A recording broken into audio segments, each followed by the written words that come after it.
Welcome. My name is David Blaine. I'm a partner at McKonly Asbury, and I'd like to welcome you to today's webinar, Conflict to Collaboration. With us today is our friends and our business partners with Dale Carnegie. Dale Carnegie is a partnership that McKonly Asbury entered into about 3 years ago, and we work with our Dale Carnegie partners on a number of different initiatives to help our businesses and help our clients to be able to navigate the different things in regards to personal and human relations within their employee base and within their business and management base. So we're really excited to have this webinar today, Conflict to Collaboration. I think the participants today are going to get a lot out of it, and we're really excited about it. With us today from Dale Carnegie is probably my favorite presenter. I've had classes with this gentleman before. He does an excellent job. I think you're going to get a lot from him. His name is David Osborne. David Osborne's been with Dale Carnegie, the Dale Carnegie organization, for many years. Was a franchise owner. Is now one of the lead presenters of a number of their different products nationwide. And without further ado, I'm going to turn it right over to Dave.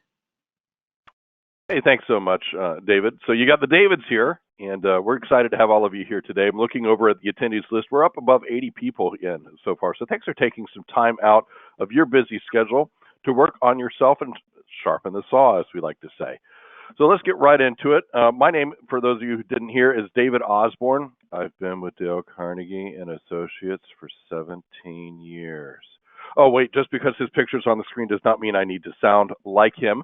But we've got people from all walks of life, all industries here today, and we'd actually like to know a little bit about you if you're willing to share with us. So on the right-hand side of your screen or wherever the controls are for GoToMeeting on your computer, please find the chat icon. Let us know, where are you joining from? What city and state? Go ahead and type it in the chat. We'd love to see how many responses we can get inside of about 60 seconds.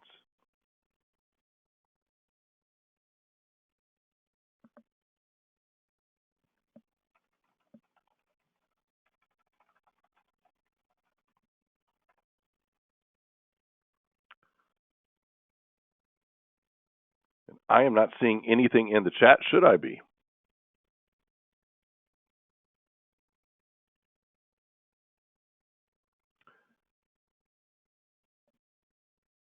There we go. Now we're starting to see things coming through.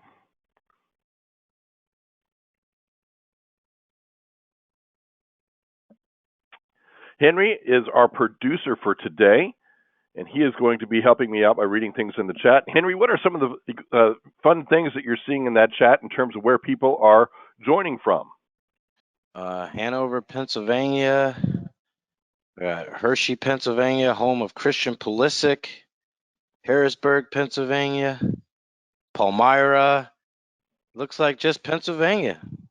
We got a lot of people here from the concentrated area, and we just hit over 100 people. Welcome, everybody. Glad to have you here. Yep.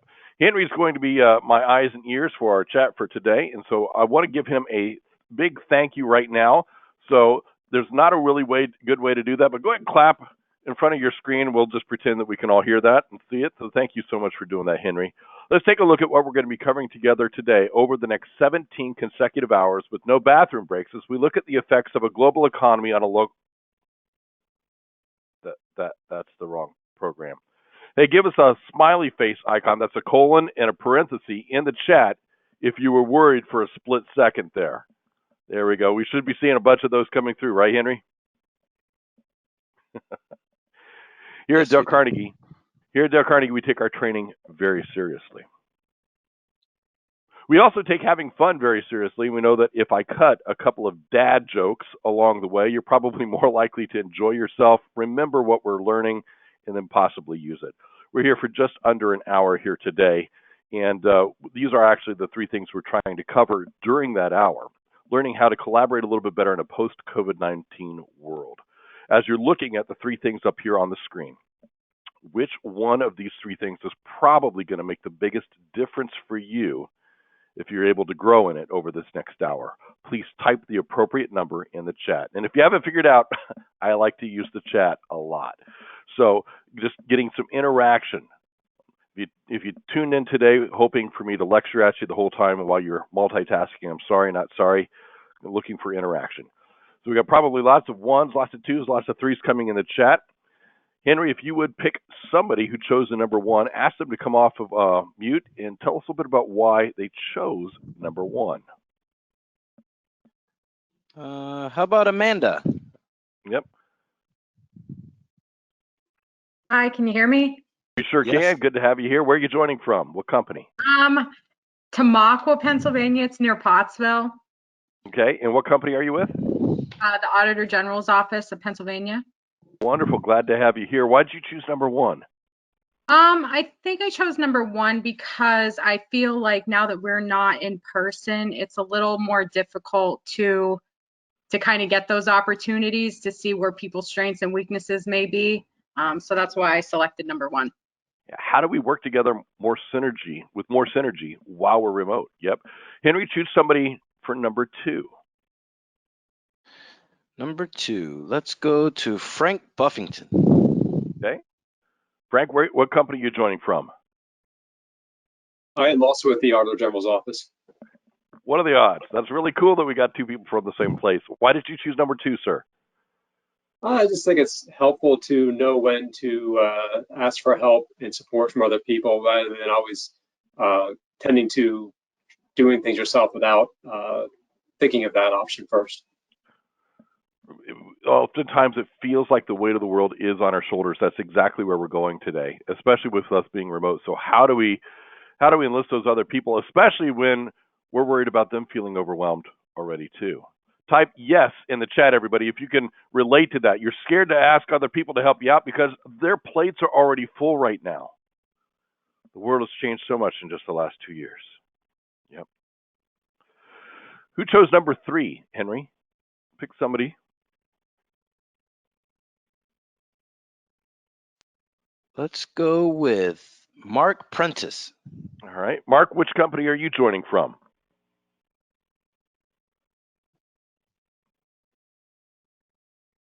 Had to unmute the mic there. Sorry about that. All good. Yeah, it's along the same type of lines here, I guess. Communicating with other coworkers to help get the job done quicker and maybe more effectively, and getting some of their input. So that's why I chose number three. And that input has greater likelihood to be misunderstood, more so now than ever. So we've got way more communication options and way more ways to misunderstand each other. So how do we get that taken care of? Well, we're in the right place, everybody. How many of us can relate to this right here? Sometime in the last year to 2 years, if you've been sitting at home, working from home, and you're just like, I'm done. I'm stressed out. I'm burned out. Type the word me in the chat, M-E, if you can relate to this. And suddenly, here come 100 me's. Henry's trying to keep up with it. Right there. Miscommunication is happening due to this hybrid workforce since COVID-19. I mean, it is just absolutely crazy, the types of miscommunication that have been happening. And part of that is because we used to be face-to-face. You just walk down the hallway to somebody and you would say, hey, what do you think about this? And you'd be able to read each other's body language, hear the tone of voice. And now we're doing a lot of things over Microsoft Teams, just messengers and things like that. And there's such a great likelihood for misunderstanding. Does anybody here, besides me, speak fluent sarcasm? Type of course in the chat if you speak fluent sarcasm like me. The reason sarcasm works is because their tone of voice means the exact opposite of the words that you're saying. And when we're using a lot of text messaging, a lot of emails, people can read things out of context very easily. They'll apply a tone to it that you did not actually necessarily mean. So it's becoming more and more frustrating to be able to work with people when there's all kinds of communication problems. And in fact, these communication problems are a big factor. They're not the only factor, but they're a big factor in what's called the Great Resignation. Have you heard of this? Type yes or not yet in the chat. Yes if you've heard of it, not yet if you haven't heard of it yet. And you're just hearing it for the first time for me. The Great Resignation is all of these people leaving companies en masse. and it's everywhere. Dale Carnegie is a company. We're in 90 countries around the world in over 30 languages, and people are leaving everywhere. And there's a mass shortage of labor as a result. It used to be before COVID, the number one reason that people left their jobs was due to the usually a disagreement with their immediate supervisor. It used to be said 75% of those who voluntarily left their jobs did so because of that dispute with an immediate supervisor. Well, now it's changed a little bit. In a post-COVID world, the average person's doing 2.5 times the workload that they did before COVID. And if you think about it, we're short-staffed. We are having to social distance, wipe down surfaces, which slows things down. At the same time, some of us are working remotely and we're distracted, multitasking. We've also got quite a few people that are out due to illness. And as a result, the average person is doing twice as much or 2.5 times the workload that they used to. It's easy to get burned out. So as we think about the different ways that we're communicating, via text, via email, and then some web conferencing, there are all kinds of reasons why we're struggling to communicate. How many of us can relate to at least one misunderstanding since COVID started? You've had at least one misunderstanding in communication. Type YUP, Y-U-P, in the chat if you can relate to that.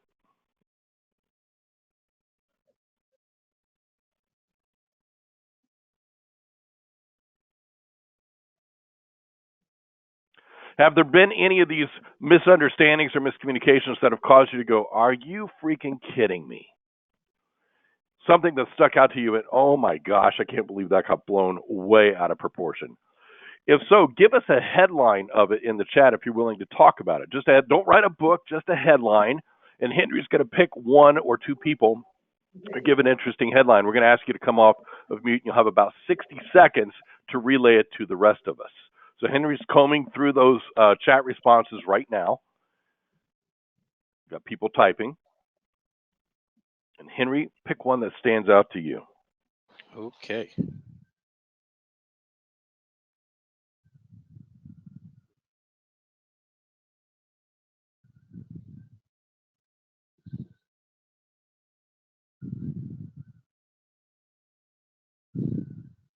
Maybe it's a generational difference in communication as well. There are 5 different generations in the workplace today. And the oldest of which is the baby boomers, which, by the way, in case you're wondering about the statistic, according to the American Department of Labor, we have 17,000 baby boomers retiring from the economy every single day right now. So they're retiring, and they have one set of communication preferences. And then you've got my generation. I'm Gen X, proud Gen Xer here.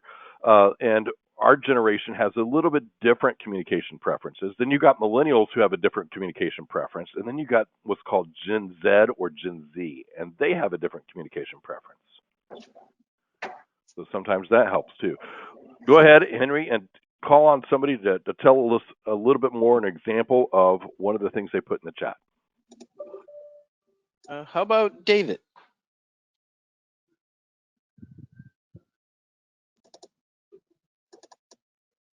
David Dave, Africa? that's the one. I'm from Bethlehem, Pennsylvania, Auditor General. Welcome. I just naturally tend to be a very hypersensitive person, so things come across. So I just pick up the phone and call somebody, and it's totally opposite when you hear their tone of voice. So fix it with a phone call has always been my fix it thing. So We try. Yep. Exactly. When we're able to get on audio, we're at least adding to it the tone of voice for help and understanding. Yep. Pick one more, if you would, Henry.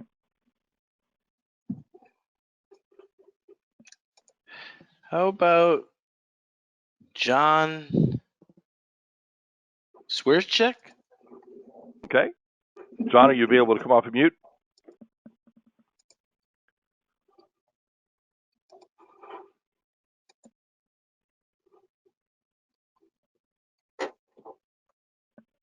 He's working on it.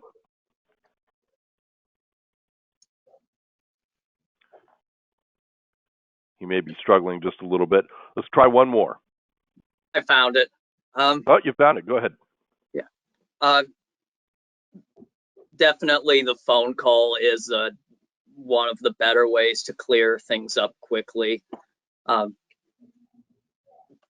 from what I've been experiencing so far. So what we're hearing then is that when we're able to clarify things that have been texted to us or emailed to us, and by the way, how many of us have done that? You've sent that email or you sent that text message, you thought there's no way they're going to take this the wrong way, and of course they took it the wrong way. Type me again in the chat if you've experienced that, where people have just completely misunderstood what you said. You thought you couldn't be any more clear, and they still misunderstood you. Requiring that phone call, requiring the video conference, or actually getting together face-to-face in some way. Yep. So that begs the question, then, how many of us feel like this, like the weight of the world is on our shoulders? Type totally me in the chat. Totally me if you feel like this has happened to you sometime in the last 6 to 12 months. The world is on your shoulders. A lot of people are feeling like they got to solve everything themselves. And a lot of that's due to isolation. If we've been working from home and not seeing our peers, we feel like I've got to solve this. Normally we would have gone down the hallway or to somebody else's desk and said, hey, can you help me with this? Now we feel like we've got to do it all on our own. So why don't we ask for help? I'm going to pose that again in the chat. Go ahead and keep the conversation going. Why don't we ask for help more frequently? What are the reasons we don't? Let's see how many reasons we can get over the next 60 seconds in the chat. Go for it.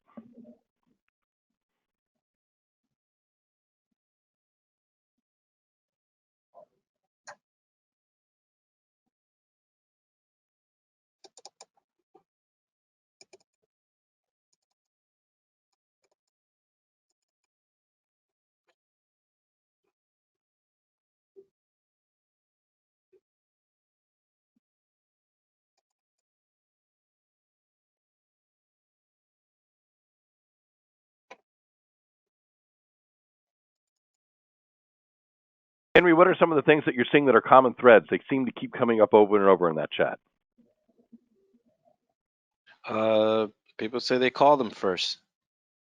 Okay. Others are busy as well. You don't want to burden. You don't want to burden others who already have a lot on their plate. Right. Right. People don't look to talk on the phone or share screens. So we get to the point then where we feel like this, and then after a while, it gets to be too much. Type the word burnout in the chat if you have felt burned out sometime in the last 6 to 12 months. Some of you are going, what do you mean in the last 6 to 12 months? I'm still burned out right now. Yep. Maybe you feel a little bit like this.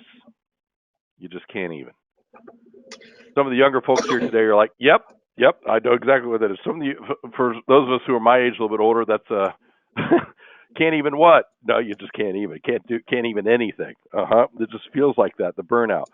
So if you're in that position, we've got a simple way for you to get a grip. It's a 3-step process. We're going to break these down as we go. Here's the first step of it: is you got to sit down and figure out what needs to be done. So if you've got a project, you've got something going on where you would normally be able to tackle it by yourself, or you'd normally ask for help, but you're struggling, sit down and map out what needs to be done. And part of that might be identifying some of the things about it. What does it need to look like when it's done right at the end? Maybe break something big down into smaller subcategories. So I've got this big, overwhelming goal. We call it a BHAG. Maybe you've heard of that term before, big, hairy, audacious goal. So if you've got that going on, you might need to take that big goal and break it down into some smaller goals. And then what do you know about each of those things?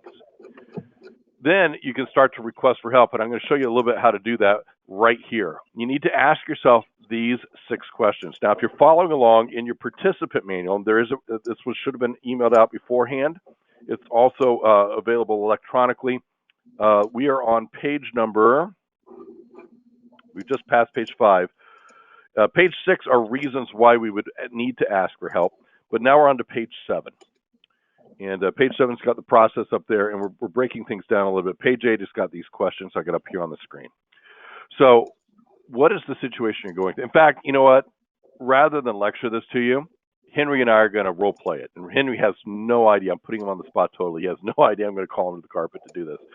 But that's what an awesome producer is. So Henry, let's pretend we got the situation.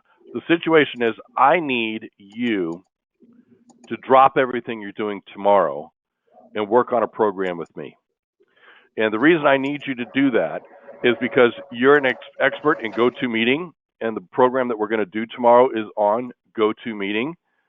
So if I don't have a producer who's very familiar with that platform, able to handle the needs of the group that's going to be there, we might fail, or it might not look right. It might not come across right.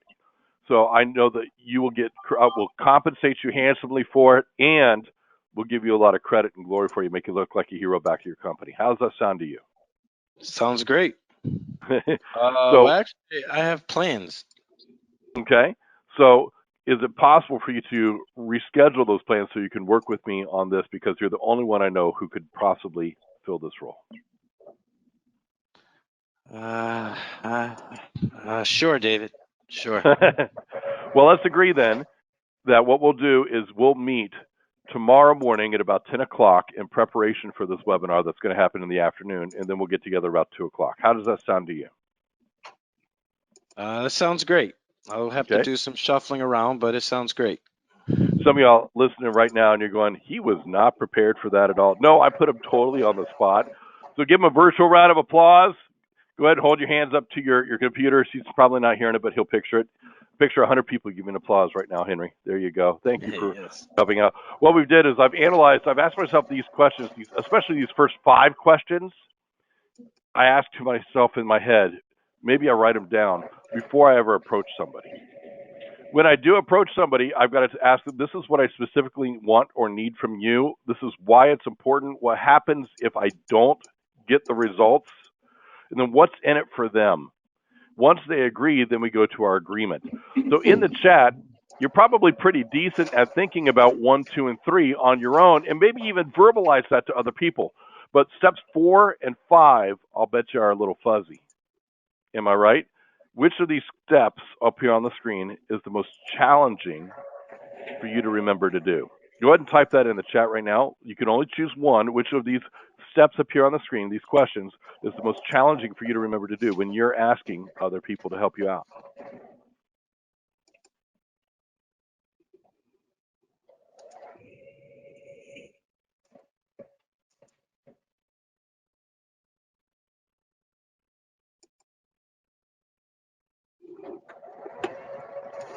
Henry, we're hearing some background noise on somebody's line, and I'm not sure what it is.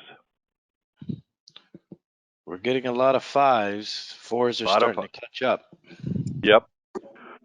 You see, we're oftentimes really good at asking people for help, but we don't explain why it's important or what happens if we don't get the help or what's in it for them. And sometimes the only thing that's really in it for them is we'll stop pestering them. We'll stop asking. We'll stop bothering them. But other times we know people well enough that they like being appreciated. They feel like they made a difference, or they get some kind of recognition or other opportunities. Once they do agree, though, you really got to dial in on that what you're going to do. Because if you say, "Great, appreciate your help," and then you just kind of leave it like that, a week or two will go by and there'll be no action. So you got to get really specific with it. So that's the next part of this, is acting on what's been given to you. So if you are asking for help and they agree, this is how you act on it. You might do these things. You might look at ways that you can work together, ways that you will implement whatever you're going to do. That might look like this. Deadlines. Talking about when those deadlines are going to be happening. You're going to be talking about what expectations you have from each other, and then who's responsible for what and when. And that's like a ticking time bomb, because if those things aren't clear, what ends up happening is it blows up in your face. How many of us have had something like that since COVID happened, where you asked for help or you were supposed to work together on something and it just kind of fell apart or fell through the cracks? Type me again in the chat if you can relate to that.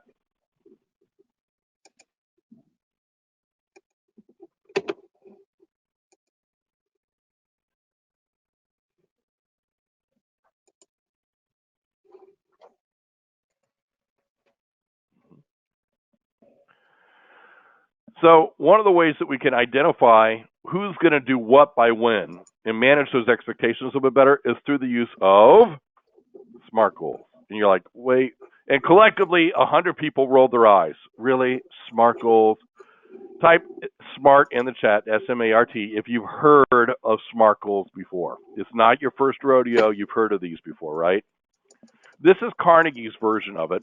In fact, if you go out to Wikipedia and you type in SMART criteria, what'll pop up is every iteration of the SMART acronym. Did you know there are like 20 versions of it? Oftentimes you'll see specific, measurable, attainable, realistic, but realistic and attainable mean the same thing, so it's redundant, that kind of thing. This is Carnegie's version. A lot of people will say, you should write SMART goals. But nobody really teaches you how to write a SMART goal. So this is how you do it. This is the structure right here. Henry, we're still hearing a lot of background noise on somebody's line. I'm not sure whose that might be. I don't think it's yours. I think it might be a participant line. Somebody maybe we asked to come on audio earlier. So, all right. So this is the structure. I've accomplished this measurable thing by this certain time period, resulting in blank. Now, the result itself does not need to be measurable. The action you're taking does. Let me give you an example of this. A buddy of mine owns a small business in a large city that has got a lot of, is known, the section of town he lives in is known for a lot of crime.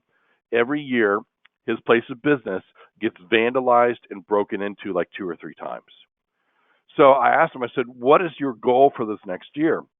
And he said, well, I'm going to reduce vandalisms and break-ins by at least 50%, resulting in lower insurance premiums. And I said, on the surface, that sounds like a SMART goal, but it's not attainable. It's outside of your domain of control. You can't control whether other people are going to decide to try to break in or vandalize your property. What are you planning to do to try to influence or deter that from happening? He said, well, I'm going to hire a security guard, install a fence, and install 3 security cameras. I said, then make your goal about the action you're taking, the very specific action you're taking. So he changed his SMART goal to this. I've hired the security guard, installed a fence and 3 security cameras by June 1st, 2022, with the hopeful result of deterring vandalisms and break-ins by 50%, resulting in lower insurance premiums. I said, that's more online with what a SMART goal is. Because at the end of the time period, the end of June, you probably go 6 to 12 months out and measure your success. What you look at is, did this work or not? Did I install the security guard, the cameras, and the fence? Yes, you did what you planned to do. So the goal itself was a success. Maybe you needed to change your methodology if you didn't get the results you were looking for. So oftentimes we write SMART goals and set ourselves up for failure by trying to measure things that are outside of our control or things that aren't realistic. We're expecting perfection. Now, just because you create a SMART goal doesn't mean you're going to follow up on it. Let's say with David or with Henry, I'd asked him earlier with the 6 questions. I said, would we agree to meet tomorrow at 10 o'clock, allowing us to prep for the webinar, as an example. So we have met by 10 o'clock tomorrow, prepping for the webinar. There's the SMART goal. What we did not do is install a reason what happens if we do versus if we don't. How many of us have had that? You worked on a group project with somebody. Each of you was responsible for getting something done, and then you approach a deadline and the other person has not made it a priority. They've not done what they're supposed to. You might have set SMART goals and expectations, but it's just a slap on the wrist, or there's no consequence whatsoever if somebody doesn't follow through. Type yes in the chat if you've ever had that experience. Maybe it's not at your current job or position. Maybe it's at another one you've had. But if you've had that where somebody dropped the ball and there was 0 repercussion for that. So how do we fix that? Everybody, please meet Dr. Don Osborne. He's a thought leader for Dale Carnegie. He's a published author and speaker.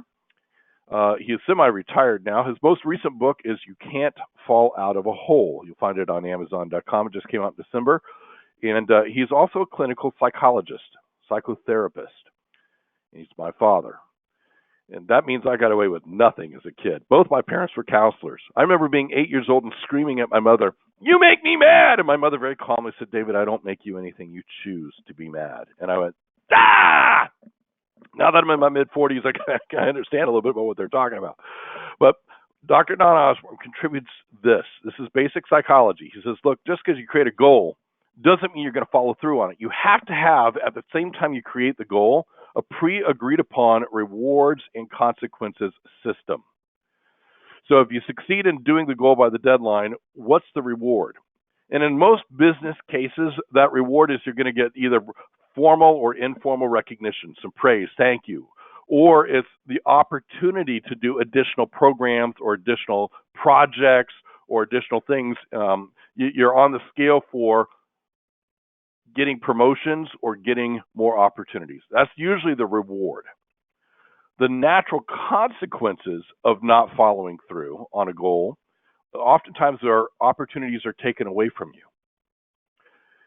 Formally, you might be put on a performance improvement plan.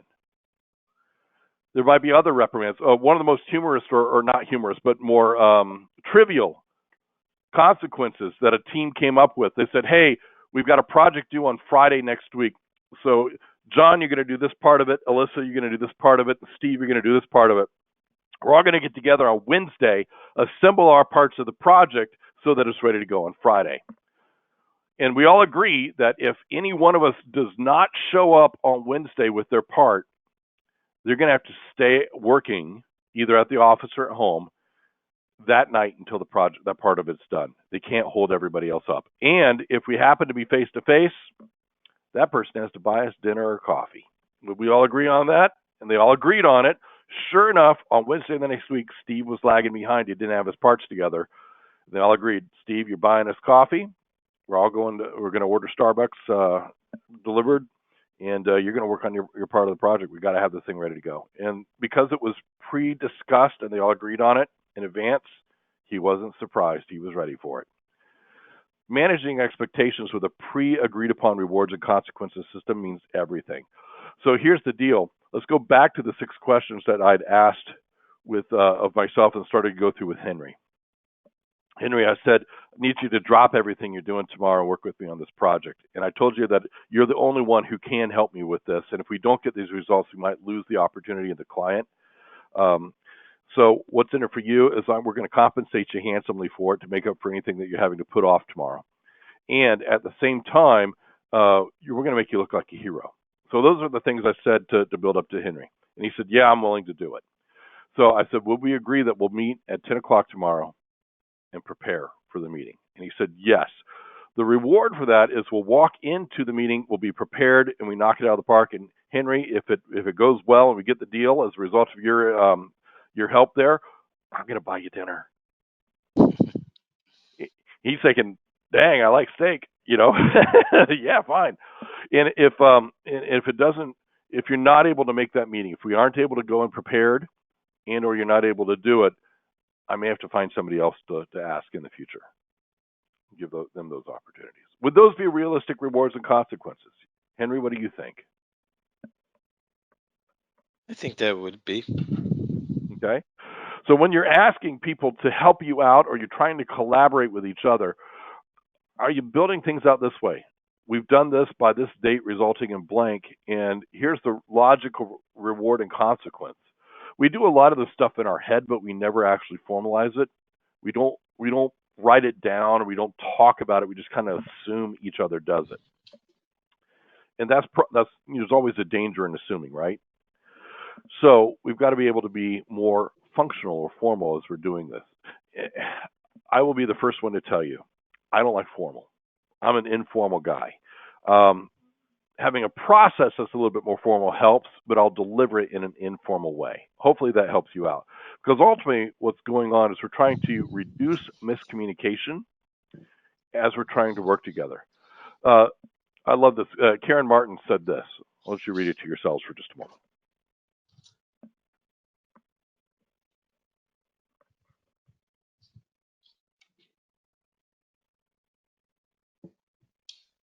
How many of us would agree with Karen's statement? Type yes in the chat if you would. It's our job to try to deliver clear information. We have got a right to try to understand it. So when information comes to you and you don't understand it, what do? Give us a headline in the chat. What are some of the things that you do when information comes to you and it's kind of fuzzy? You're not real clear on what it means. The logical response is, well, I ask them what it means. I ask for clarification. But do you? Or do we just sit and assume, or do we make the wrong guess? Yep. Henry, in that chat, what are people putting as the thing that they oftentimes do to get clarification when they don't understand? They do say ask for clarification, quite a few. Someone mentioned follow up with the person. Someone else mentioned ask for additional clarification, follow up questions. Yep. And so the ways that we do that, not all of us are very skilled at doing that. The first thing we need to do is give people the benefit of the doubt. If something comes through and we misunderstand, and by the way, I've done this. You ever done this? You ever read a text message or an email in the wrong tone? You assume a negative tone. They didn't mean it, but you swear that that's what they meant. And then you ask for clarification. It's like, no, that's not what I meant at all. You missed it. So are we giving people the benefit of the doubt? That they're not trying to be angry, sarcastic, incompetent, judging. Are we giving people the benefit of the doubt when they communicate with us? Or is it fuzzy? Kind of like the background on this slide. What we can do is we can ask these clarifying questions. Some of us are really good at asking these kinds of questions. Some of us on the call here today, we're going, I could use some, I need to jot these down, or I need to remember to use these. Look at the very bottom one. When you said this or did this, I interpreted that as blank. Is that what you meant? When you interrupted me on the video conference call, I interpreted that as you didn't value my opinion. Is that what you meant?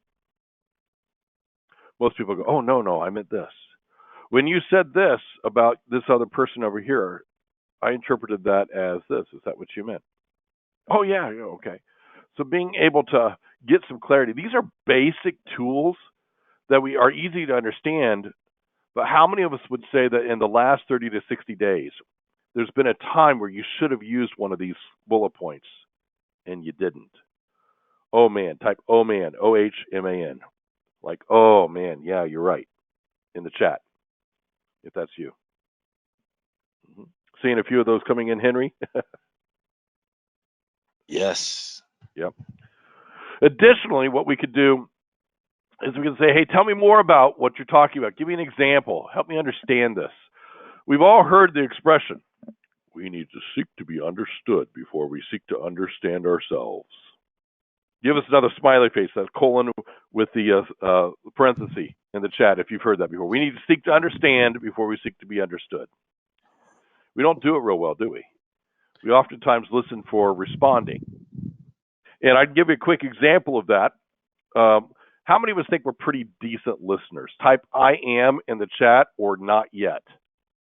If you think you're a pretty decent listener, type I am in the chat. If you think, no, I got lots of room for improvement as a listener, and I know it, my significant other will prove it, type not yet. What are we getting at, Henry? We have a couple questions as well, a couple hands raised in the audience as well. Yeah, go ahead, David. Karen Watman? Yeah, go ahead, Karen.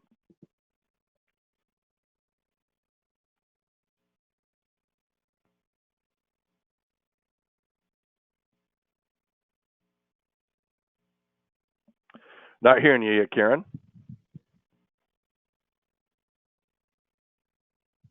Sorry. There we go. Actually, I didn't have a question. I didn't realize my hand was raised. Oh, all good. All good. Let's go to the next one. All right. How about Kimberly Knack?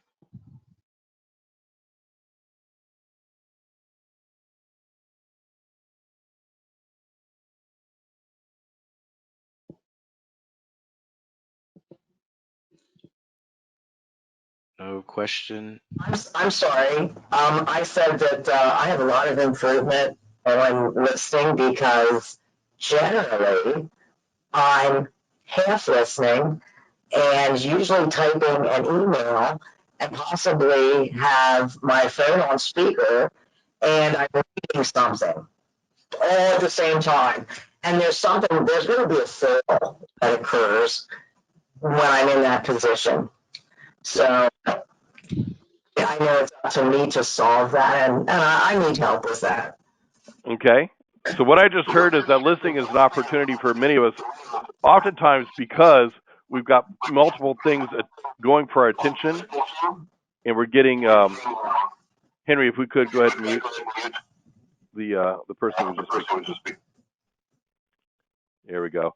They're getting a lot of feedback there. We're still getting a lot of feedback. Henry, the last person who spoke. Go ahead and mute them. Tasting 1, 2. There we go. All righty.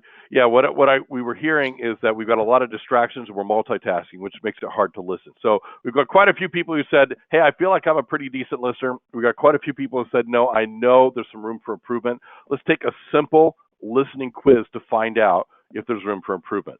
In just a minute, I'm going to tell you a story. At the end of the story, I'm going to ask you a question.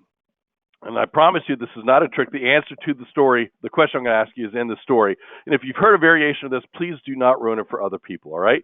Here's the story. You're driving a yellow school bus. The school bus is 8.5 feet wide by 17 feet long. The school bus pulls out of the school parking lot promptly at 7 o'clock in the morning and goes north on Meridian Street for 5 blocks. On the left-hand side of the road is a 2-story white brick house with black shutters. A little girl named Jennifer comes running out. Jennifer's got blonde hair and blue eyes. She's in the 2nd grade. Her hair's in pigtails today. She gets on the bus and she sits 5 rows back on the left behind the school bus driver. The bus continues north on Meridian Street for another 2 blocks before turning east, that's to the right, on Market Street. It goes down another 2 blocks, and on the right-hand side of the road is a single-story, that's a ranch-style house with brown siding and black shutters. A little boy named Roberto comes running out. Roberto's got black hair and brown eyes. He's 6 years old. He's in the 1st grade. He gets on the bus and sits on the row opposite Jennifer, and he smiles real big at her, and there's a gap in his teeth because he lost his first tooth last night, and he couldn't wait to show Jennifer. The bus continues to pick up 17 additional children before pulling back into the school parking lot promptly at 8 o'clock and letting them off for school. That's the end of the story. In just a moment, I'm going to ask you the question. If you know the answer to the question, type I know in the chat when I ask it. If you don't know the answer to the question yet, type not yet, because I guarantee you, you will learn you'll learn what it is. All right. Here is the question. What is the birthday of the school bus driver? Type I know in the chat if you know. Type not yet if you don't know yet, and that's okay if you don't know. That's part of why we're here. Henry's going to select 1 or 2 people that have typed I know. We're going to ask you to come off of mute, and I'm going to ask you to give us the month and the day that you selected, not the year, and do not tell us why you selected it. Just give us the month and the day. Henry, go ahead and select somebody who said I know. How about Neil Goodman? All right, Neil. August 9th. August 9th is what he chose.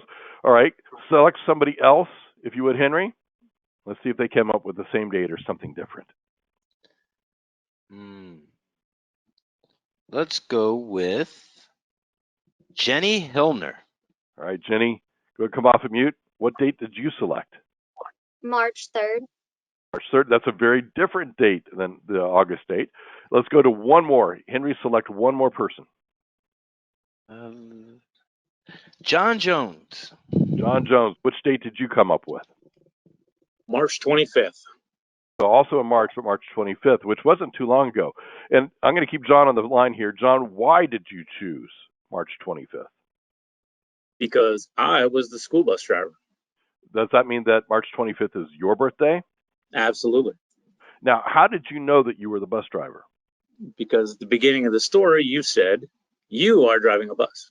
That's it, everybody. So in just a moment, I'm going to start the first 2 lines of the story again. And when you get it, type DOH, D-O-H, in the chat when you got it. Ready?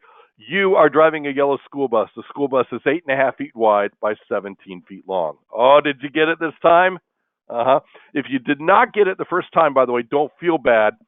I had to listen to the story 3 times all the way through before I got it. Yep. Seeing lots of does in the chat. So if we didn't catch it that first time through, we missed the first word. That first word gave us the information we needed to know to answer the question. At what point did we start listening? What were we listening for? Keep the conversation going in the chat. What kinds of things were we listening for? Give you a moment to respond.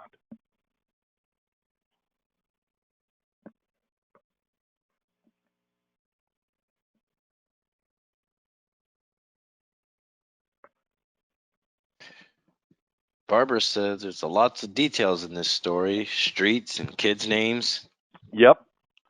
Type the word me again in the chat if you're going to tell a variation of that story to somebody else that you know, either a kid, significant other, friend, family member, later on tonight, just for fun. If you do that, you just got to remember to say you only one time at the very, very beginning of the thing. You are driving a yellow school bus, and then you can make it up from there on. Just make sure you say the school bus moves forward. The school bus turns. Don't say you again. All right? That's how you do it. Right on. So a lot of us are saying that we were listening for the details. We were listening for things we thought would be important. That is called selective listening.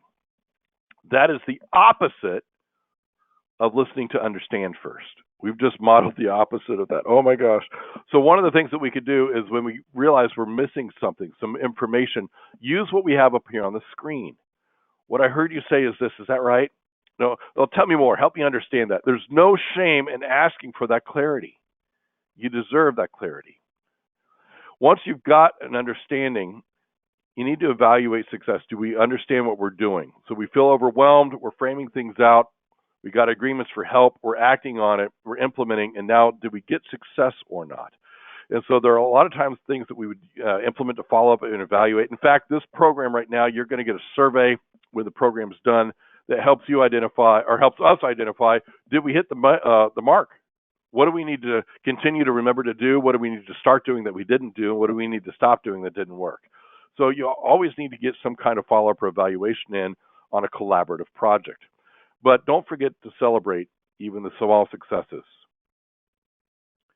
Everything. You get 20 points if you know what movie this is from. And for those of you who do know what movie this picture is from, that movie is 23 years old now. You feel old yet? Type yes in the chat if you feel old. Mm-hmm. Yep. I believe you have my stapler. Uh-huh. It's one of my favorites. Dale Carnegie Associates and McKonly and Asbury do not endorse that movie. I personally do, but they don't. Okay? Yep, there we go. So celebrating it. In what ways, when you have a collaborative project that works, are you celebrating? What gets praised gets repeated. B.F. Skinner, the psychologist from the 1950s through the 1970s, said what gets praised gets repeated. So are you remembering to celebrate successes? Because when you do celebrate a success with a even if it's one other person that you work on something with, if you celebrate it in some way, they're going to enjoy working with you again. It doesn't have to be a big celebration. It could just be a simple thank you. And one of the ways that we thank people, we teach here at Dale Carnegie, is to use evidence of what they've done as proof of who they are. So for example, Henry, when you were willing to role play with me on the spot just a little while ago, it shows how brave you are. That kind of bravery that makes you a great producer. Yep.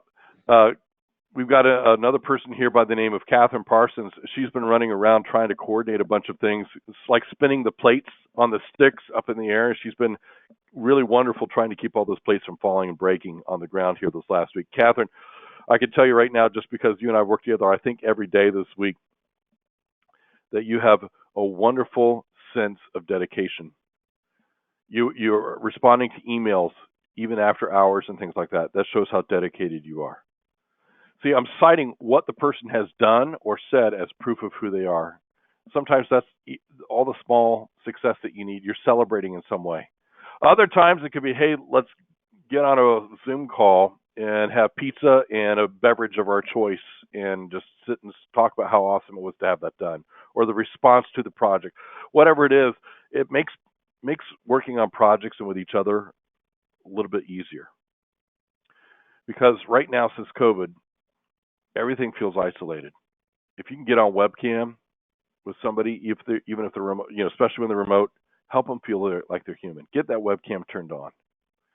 Celebrate. Don't just be business. Talk about how they're doing personally. if they're comfortable doing so. I will tell you right now, all your introverted friends the last 2 years have been like, yeah, I'm fine. All your extroverted friends, they're not fine. They're not fine. So, by the way, you may not know, I am an introvert by nature. You're like, really? Yeah, I am. I'm actually what you call an ambivert now. Ambiverts are people who can turn on the extrovertedness for a short time period, like I'm doing right now, but to recharge, they have to be by themselves. Who here would say that I am an ambivert? Not just me, but you are also an ambivert. Put me too in the chat. METOO. Me too in the chat if you are also an ambivert. Yep. Quite a few. Let's practice a little bit of this, all right? Let's say I got 3 scenarios here. We're going to start at the top one. Let's say you got a large project that you thought you could handle on your own, but it's endured one setback after another. It's taking almost twice as long to get some of these milestones hit. How would you ask for help? How would you ask for help? And I know what you're thinking. You're like, gosh, I don't want to ask for help because other people are so overloaded. There are going to be some things that take priority. And you got to make it sure. Go back to those 6 questions. It's what's worth their while to stop and help. So using the chat, how would you ask for help? How would you ask for help? Give us a headline. What would you do? I'll give you a moment to type in there, and then Henry's going to read 1 or 2 of the responses that stand out to him in that chat.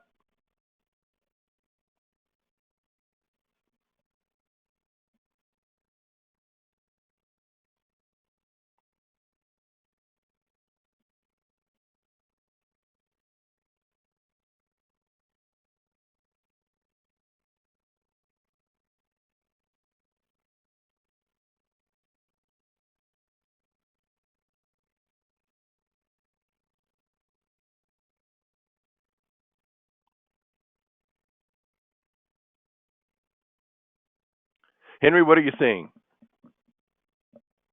I would just ask for assistance, someone said. Okay. Someone else, Yeah, go ahead.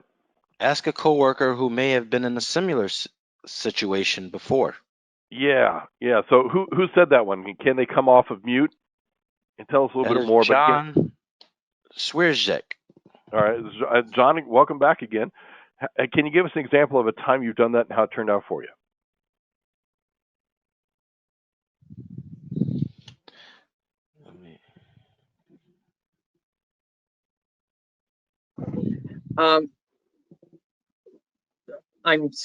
I've been here for a shorter time than a lot of my coworkers, so what I'll often do is ask people who have been in the same positions I've been in, who have worked on the same projects. And so you'll say, "Hey, help me out, help me learn how to do this a little bit. Have you been in this position before?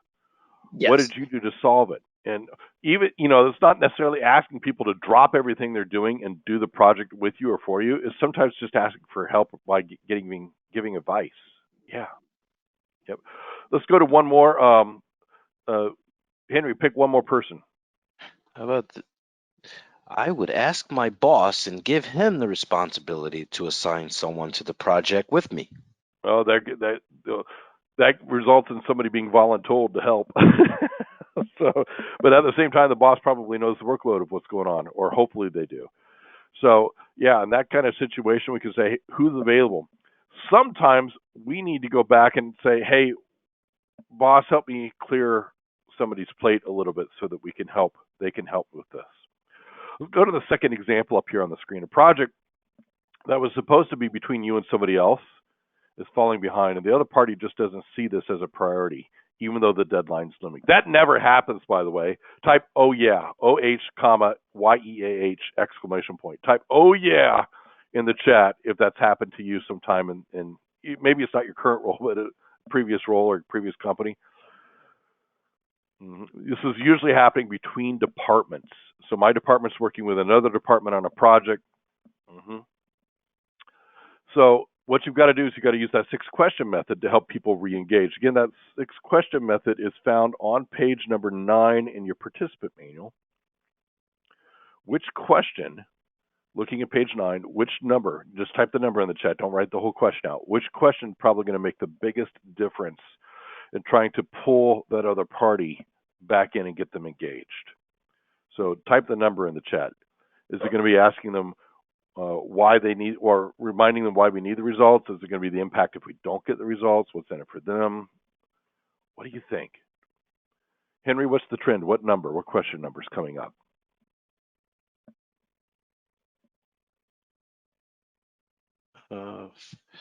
4 and 5, but I do have a 2. Okay. Yeah. This is what I need to say. Sometimes people are fuzzy on what you need them to do exactly, but yes, definitely. Oftentimes, number 4 is going to be the thing that pulls people back into engagement on that. If somebody's not making it a priority, you say, are you aware that if we don't get this project done, or if we don't hit this, the customer's going to be really ticked off. It's going to create all kinds of problems here, and here. They go, okay, all right, yeah, I'm on board. So let's say you get their engagement. How would you create a SMART goal with the rewards and consequences systems for the action items? So let's say that. And maybe you're in this position right now. Maybe you are working on a collaborative project between departments. Somebody has agreed to work with you. Create a SMART goal around it. Now, SMART goals, again, are found in your participant manual on page number 10. And I don't have the way of writing a SMART goal, so I'm going to backtrack in the slide deck. There it is. That's how you write it. So go ahead and do that now. Write a SMART goal about one of the action items that you and the other person might be doing. I'll give you an example right now. We have hit a certain milestone. So you're going to do this part of it, I'm going to do this part of it. We've hit that milestone by a week from today, resulting in the project moving a step forward. That's a SMART goal. You're just using the structure that we've got up on the screen. We have met at a minimum of 2 times this next week, resulting in us being able to move the project forward. We have emailed the client at least once asking for more information in the next week, resulting in us being able to move the project forward. So go ahead and put your examples, your questions in the chat, not questions, your SMART goals in the chat of how you would do that. You're creating that action item for a collaborative project.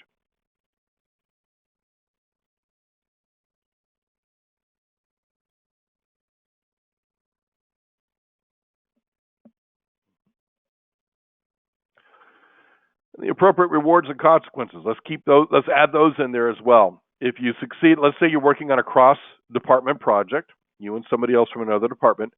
What would you celebrate? How would you reward each other or celebrate together if you succeeded in hitting that milestone? Would you grab a coffee in the break room? Would you go out to Starbucks?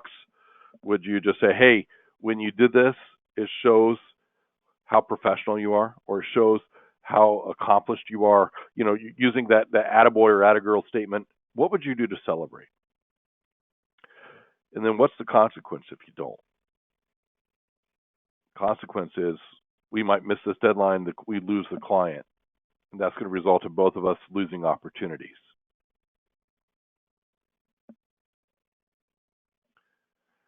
Henry, you getting some good things in there in that chat? We are. Okay. So we've covered a lot of ground in just an hour, everybody. Today we have covered the challenges we're experiencing in communication, why they're happening. We've realized we're not alone in feeling stressed, and it's okay to ask for help. We had a 3-step process for getting a grip. We learned the 6-question method for asking for help, and we've said that once we've gotten the agreement, we're going to use SMART goals with a rewards and consequences system to create the accountability. If your boss came to you in the next 24 hours and said, what did you pull out of this webinar that you took today? What would you tell your boss is your biggest takeaway? Go ahead and type it in the chat. You're welcome to just type the number in the chat. Henry's drawing a line in the chat to differentiate the conversation. But what's your biggest takeaway from today? Type that number in the chat.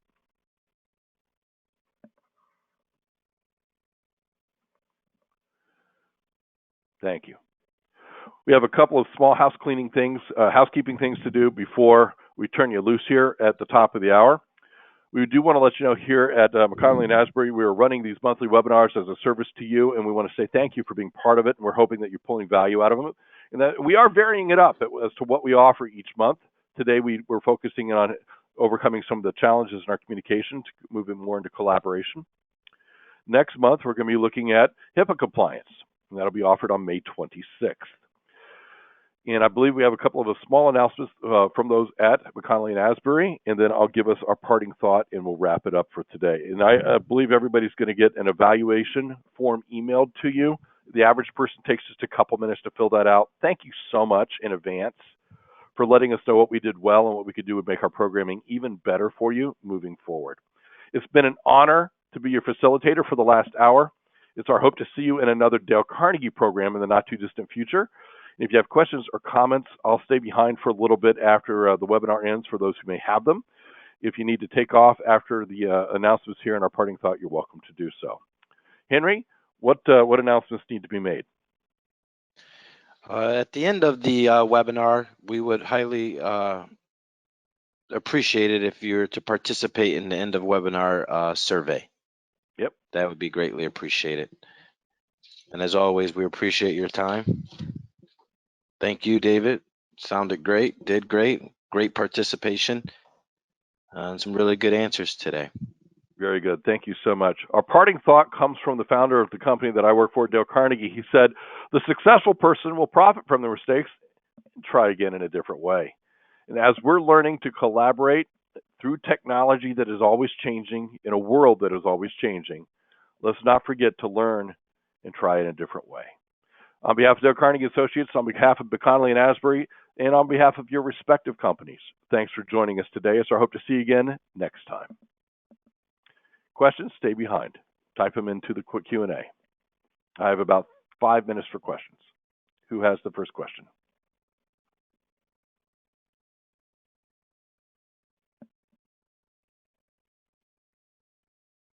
I am unable to see the questions. So Henry, as they come in, just go ahead and let me know what they are.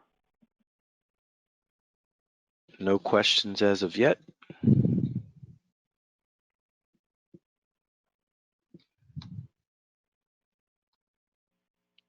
Do we get a certificate emailed?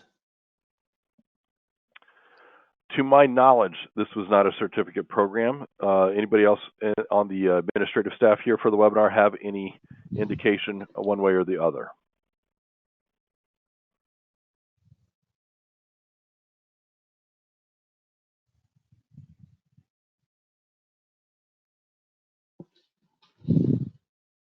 A lot of thank you, Davids. Yep, I'm sorry, I must have been muted when I responded. To my knowledge, this program was not a certificate program. Catherine, do you have any input on that? Hi, David. It's Hillary from McKonly and Asbury. No, this webinar today did not provide CPE. Thank you. Most of the Carnegie stuff does. This particular one did not. Yep, thank you.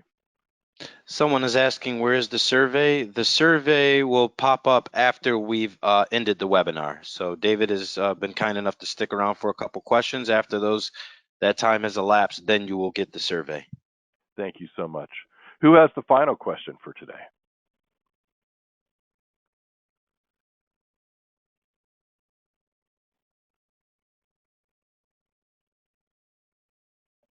A question I'm sometimes asked is, David, this was my first Dale Carnegie experience. What else does Carnegie do? And the response to that is we work with organizations. Well, actually, we partner with research organizations right now all around the world to find out what makes successful people successful, and how do we package that in a way that's easy to understand and use.